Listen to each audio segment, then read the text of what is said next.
పారదర్శక ప్రభుత్వం ఏర్పడిందని చెప్పడానికి నేను గర్వపడుతున్నానని జగంపేట టీడీపీ ఎమ్మెల్యే జ్యోతుల నెహ్రూ వెల్లడించారు. జగంపేట పార్టీ కార్యాలయంలో ఏర్పాటు చేసిన మీడియా సమావేశంలో ఆయన మాట్లాడారు.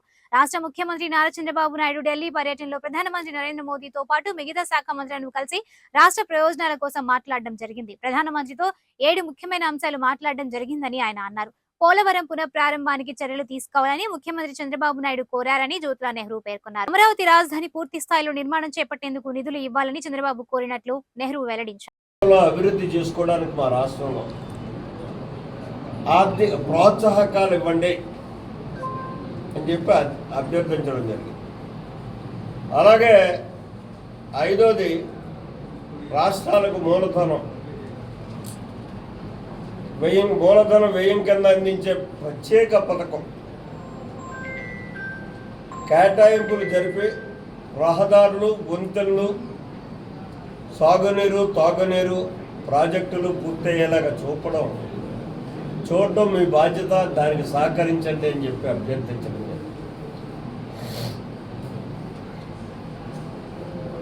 ఆరోది కుందేల్ఖండ్ విధానమైనటువంటి ప్యాకేజీని మా వెనకబడ్డ ప్రాంతాలైనటువంటి ఉత్తరాంధ్ర, రాయలసీమ ప్రాంతాలకు ఇవ్వండి అని చెప్పేసి కోరడం జరిగింది. అలాగే ప్రధానంగా దుర్గరాజపట్నం పోర్టుకి నిధులు ఇమ్మని చెప్పేసి అడగడం జరిగింది. ఇవన్నీ అంటే గత ముఖ్యమంత్రి జగన్మోహన్ రెడ్డికి చంద్రబాబు నాయుడుకి ఉన్నటువంటి వ్యత్యాసాన్ని చెప్పడం కోసమే స్పష్టంగా మళ్ళీ మరొకసారి మీ దృష్టికి నేను తేదలుచుకున్నాను. గతంలో వారానికి 2 సార్లు పర్యటించేవాడు జగన్మోహన్ రెడ్డి. ఢిల్లీ పర్యటన పగల ఒకరిని గెలిచేవాడు, రాత్రుల్లో ఒకరిని గెలిచేవాడు.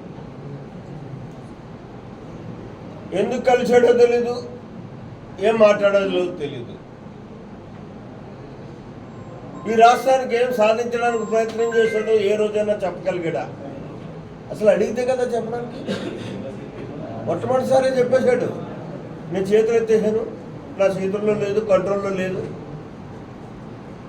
వాడికి అనూహ్యమైనటువంటి మెజారిటీ వచ్చేసింది కాబట్టి ఇక మనం పెప్ప అన్నాడు. ఆ రోజు నుంచి అతను వెళ్ళినటువంటి ప్రతిరోజు ప్రతిసారి కూడా తన స్వార్థం కోసం, తన మీద ఉన్నటువంటి కేసులను ఆఫ్ చేసుకోవడానికో, లేకపోతే తన తమ్ముడి మీద ఉన్నటువంటి అభియోగాలను పక్కకి తప్పించుకోవడానికో ఆయన పర్యటన కాలం అంతా కూడా ఉపయోగించినటువంటి